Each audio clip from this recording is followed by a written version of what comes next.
take a look at this picture. What do you see here? I know, it's lame. Everyone's heard this before. To look at this glass half full, not half empty. But you know what? I can almost guarantee that 80% of you, despite how many times you've seen this, probably thought half empty. That's because statistically, 80% of your thoughts are negative, which by the way is 4 negative thoughts for every positive thought. That means from the second I showed this picture, you only had a 20% chance of actually seeing the glass half full. So why? Why do we do this? There's something called a negativity bias, where we tend to register negative stimuli more readily, but we also dwell on it more. We feel a failure more strongly than we feel a success. One study even found that children as young as 3 months old show signs of this bias. It actually goes back to evolution, where earlier in human history, paying attention to the negative in the world was literally life or death. If you were attuned to danger, you were more likely to survive. In a modern society where this bias is no longer relevant, it just causes us to be quite negative. But just like we evolved to pay attention to these things, we can evolve to appreciate the good in the world as well. We can change our perspectives. And it's really easy. You might not believe me, but it doesn't take much. It's as simple as A, B, C. No, really, I'm being serious. It literally only took the alphabet for me to start seeing things differently. So let me tell you how I got there. I used to go to a school with an amazing performing arts program. When I was 14, my circumstances changed and I moved to a school closer to home. There were definitely positives. Going from an hour-and-a-half bus ride to a 5-minute walk could only be good. But the downside, my new school didn't even have a drama class. As a very dramatic person, I wasn't thrilled showing up 2 weeks before course selection when every class I'd planned on taking didn't exist anymore. But there was one ray of hope: photography. So I wrote it in without a second thought and handed my course sheet in. 6 months later, class started and we were immediately given our first assignment. Take 26 photos, one for each letter of the alphabet. It has to look like that letter without actually being that letter. I'm pretty sure I went home and said I was dropping the class. Like I said before, I'm dramatic. But my mom told me to stop digging my heels in and took me out to look for photos. The night before it was due, I found the last letter, the ever-pesky M. It turns out that it really doesn't show up in objects or in the natural world very often. All I really remember is how relieved I was to never have to do that project again. So obviously, I didn't love that project, but over the next little while, I started to notice things. The way a stick poked through a bundle of leaves, or the way if I angled my phone just right, I could use 2 leaves to frame the rest of the leaves in a photo. I realized I was noticing these things for a reason. Photography taught me, through the pesky alphabet project, to see things from a different perspective. I never would have seen a machine in my metalwork classroom as a letter B before this project, but now I do.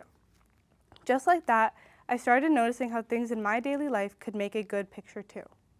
I finally understood the purpose of the project and I started to appreciate it. It had taught me that there are different ways to see and understand life. You're probably wondering why you should make the effort to change the way you see things. So let me tell you why I did.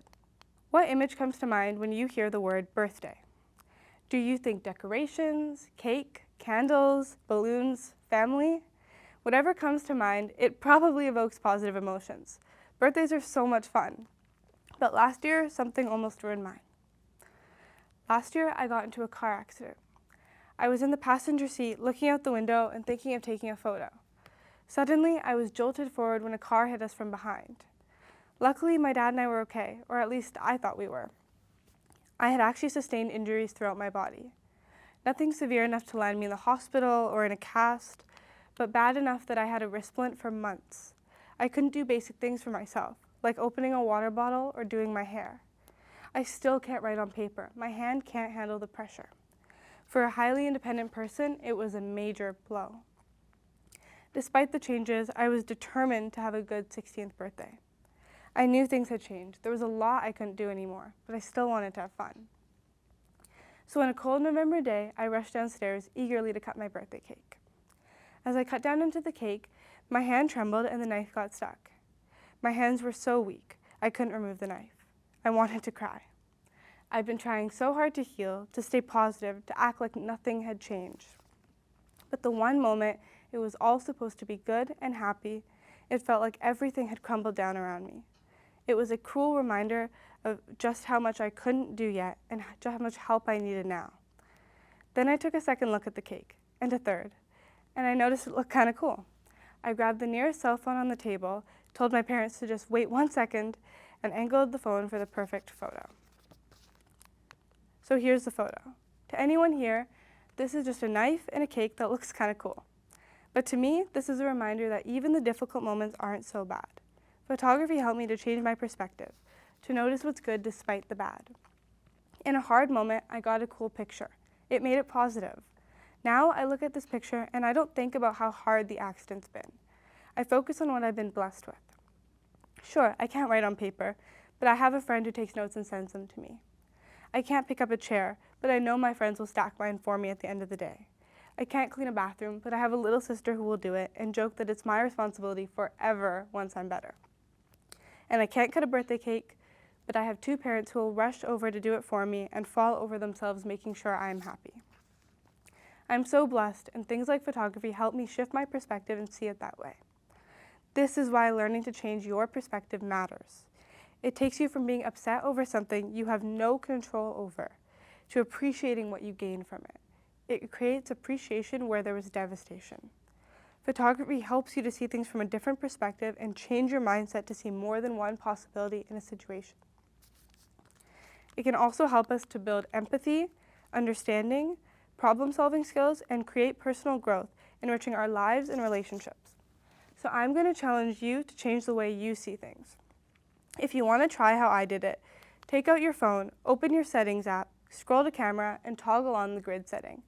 You're all set to be an amateur photographer. You'd be surprised just how much your perspective changes when you're seeing it through a new lens.